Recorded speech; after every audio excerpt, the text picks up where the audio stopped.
Comme vous le savez sans doute, puisque nous l'avons dit à plusieurs reprises, ce week-end j'étais à Villeurbanne, à l'Octogone, avec mon confrère Maxime, afin d'animer El Pôle Streaming de l'Octogone, une des nombreuses conventions geeks de France et de Navarre qui ont fleuri ces dernières années. J'y ai passé un très bon moment, et je remercie en particulier Coyote, je ne cesse de vous remercier mon cher, mais également Choco, Emeline et le Roux pour leur accueil et leur sympathie. Et d'ailleurs merci à la Fagira de nous avoir laissé faire tous ces calembours pourris sur leur nom. Fagira étant souvent confondu avec Faritas, et d'ailleurs si vous tapez Fagira sur Google, les premiers résultats qu'on vous suggère sont des recettes de Faritas. Voilà, je me suis également souvenu lors de ce week-end qu'à l'âge de mes 10 ans, j'aurais sans doute tué pour que mes parents acceptent de m'emmener une demi-journée dans ce genre de lieu, payer l'entrée 8 boules par tête, acheter un coca, une barquette de frites et un goodies à 5 balles, qui est en fait que de l'eau avec du colorant et du liquide vaisselle dans un tube à essai, et j'aurais été très heureux de me faire enfler de cette façon. Oui, pour moi, acheter un truc 5 balles qui a un coût de préparation de 2 centimes, c'est une enculerie. Ça, c'est dit. Mes parents, en revanche, n'auraient pas eu le même entrain, et je les comprends. Non seulement car je me rappelle encore du regard de mon père le jour de mon inscription à l'université de Bourgogne, qu'il a jeté au mec de l'office universitaire de presse quand ce dernier lui a dit « Il est très important pour un étudiant de prendre un abonnement à un grand journal. Par exemple, monsieur, vous êtes plutôt lecteur du Figaro ou du Monde diplomatique. » Alors le regard de mon paternel contenait un petit laïus qui n'a pas duré plus longtemps que le bruit d'un clignement de paupières, mais qui peut se traduire par non mais mon grand, tu m'as pris pour qui? Je suis juste venu accompagner mon troisième gamin à son inscription à la fac, et avec les deux autres, à part Astrapi, on s'est jamais fait refourguer 24 numéros reconductibles automatiquement.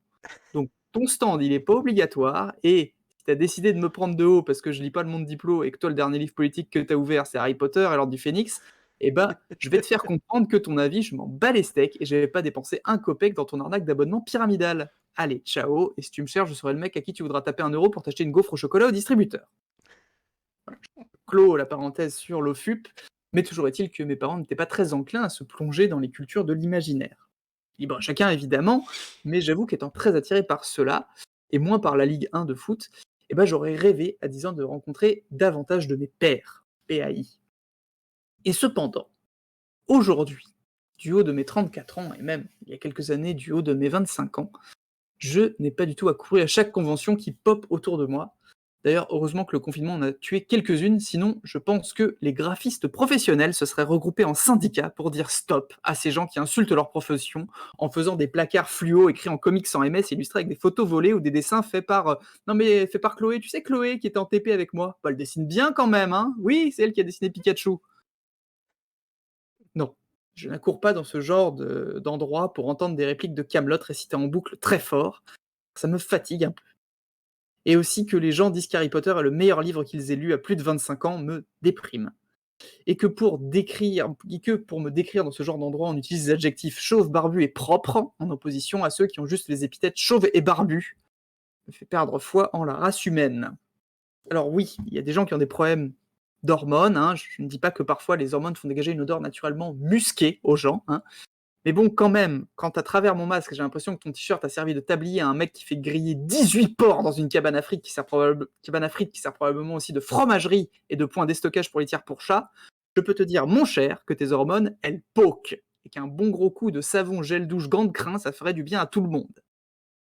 D'ailleurs, c'est pour ça que les bracelets du festival étaient waterproof cette année, hein. Oui, comme ça tu peux te doucher, Jean-Christian, plus d'excuses.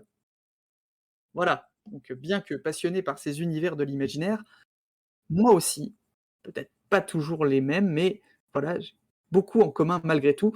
Je me suis pas trouvé à ma place dans ces conventions, et pourtant, il y a un truc que je sens bien. Jean-Christian, l'odeur de Adidas Sport par-dessus ton odeur de chiasse, c'est dégueulasse, merde, lave-toi. C'est pas compliqué, eau plus savon, frotte merde et garde ton masque, sinon c'est dentifrice. Ouais, pardon, excusez-moi. On peut se dire, de par cet sentiment de non-appartenance, que je ne suis pas un vrai geek, ou que Jean-Christian est un nerd, ou je ne sais quoi, mais en fait, c'est bien plus simple que cela.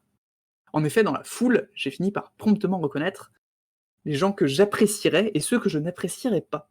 Et cela grâce à un test très simple, et je remercie d'ailleurs la Fagira de l'avoir mis au point. Alors, il n'est pas question de physique, hein. Il n'est pas question d'odeur non plus. Jean-Christian, putain, mais ton t-shirt Cthulhu, ça fait 2 semaines que tu le portes. Alors même si tu l'aimes, tu en changes et tu le laves. Dans une machine à laver, connard! Pardon, excusez-moi, mais c'est vrai que remettre du sale sur du propre, ça rend sale, mais ça, non, la base de cette algèbre de propreté ne convient pas à tout le monde. Excusez-moi encore. Alors, en effet, toutes celles et ceux que je mettrais dans le bassin des geeks à éviter pour moi, mais peut-être pas pour les autres, sont reconnaissables à une chose très simple. Ils aiment manger de la paella surgelée. Et oui, la paella surgelée est à la gastronomie ce que Xavier Bertrand est au charisme. Ce sont un peu cette mascarade, et avouons-le haut et fort, la paella, c'est pas ouf, mais surgelé, c'est de la gastro couleur jaune. Sans déconner, un plat avec du riz, des petits pois, du poulet et des crustacés non décortiqués de surcroît, ça ne vous a jamais mis la puce à l'oreille sur le fait que c'était un truc improvisé avec ce qu'on avait trouvé dans le frigo d'un étudiant? Je suis certain que un jour, les grands cuistots du monde sont tous rencontrés, il y avait les Français, les Italiens, les Camerounais, les Indiens, les Chinois, les Japonais, les Anglais, non je déconne, les Irlandais, les Tunisiens, plein d'autres et les Espagnols. Alors chacun présente ses spécialités, tu vois? C'est cool, tout le monde présente 5-6 trucs, «Ah ouais, le mafé en vrai c'est cool. Ah les sushis c'est simple et c'est bon», tu vois? J'aurais pas cru, «Ah la France, le camembert, tout ça, tout ça». Pendant ce temps-là, l'Allemagne prend des notes parce qu'on sait jamais, ils pourraient peut-être réussir à trouver un truc qu'ils arriveraient à refaire dans tout ça. Et on arrive à l'Italie, et puis là l'Italie te balance les pâtes, cannelloni, tout ça, le minestrone à l'oseille, la pizza et cetera. Bam, bam, bam, ils envoient du lourd, parce que côté italien, ils aiment bien montrer qu'ils sont balèzes. Et puis, tu sais, dans la foulée, ils disent: «Ah, bah, on va continuer notre cuisine méditerranéenne» et paf, t'arrives à l'Espagne et l'Espagne qui te présente la tortilla ou l'omelette aux patates pour les pragmatiques. Petit moment de gênance, où t'as Paul Bocuse qui dit: «Ouais, bah, écoute, sympa, mais tu pas un truc à mettre avec?» Et là, Pedro, le chef espagnol, il sent qu'il doit quand même essayer un truc pour briller un peu et du coup, il t'improvise un plat en 2-2 en disant: «Oh là, les Belges, je peux vous taxer des moules vite fait? Ah ouais, j'ai oublié de les prendre les miennes, gracias, hein. Ouais, je vais mettre des bouts de sauce bac qui piquent, j'écrase 8 sushis dans le fond d'une poêle, je te colle un oignon parce que ça fait pro, je te bourre tout ça de safran parce que j'en ai taqué chez moi». Et voilà, résultat en demi-teinte, mais je rajoute le classique: «Bah, c'est typique de chez nous!» Et du coup, 200 ans plus tard, le moindre Hernandez ou Fernandez Garcia que tu as dans tes collègues de boulot, tu pries pour qu'il ait un daron carleur, donc portugais, sinon tu sais qu'il te refourguera une paella au prochain repas de fin d'année. Bref, la paella, c'est comme Pedro Almodovar. Ça me fait chier, mais en Espagne, il n'y a pas que ça. Oui, il y a les tapas, Jean-Christian.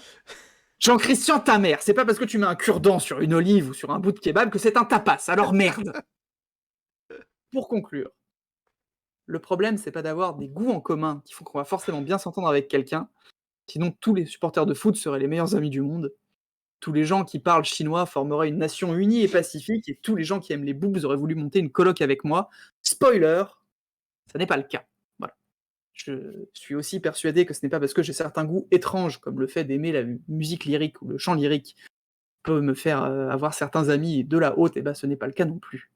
Car, je reprendrai en finissant avec l'adage des arbitres de foot, c'est qu'on a beau avoir la même passion, eh bien on n'a pas le même maillot, car le mien est propre, Jean-Christian!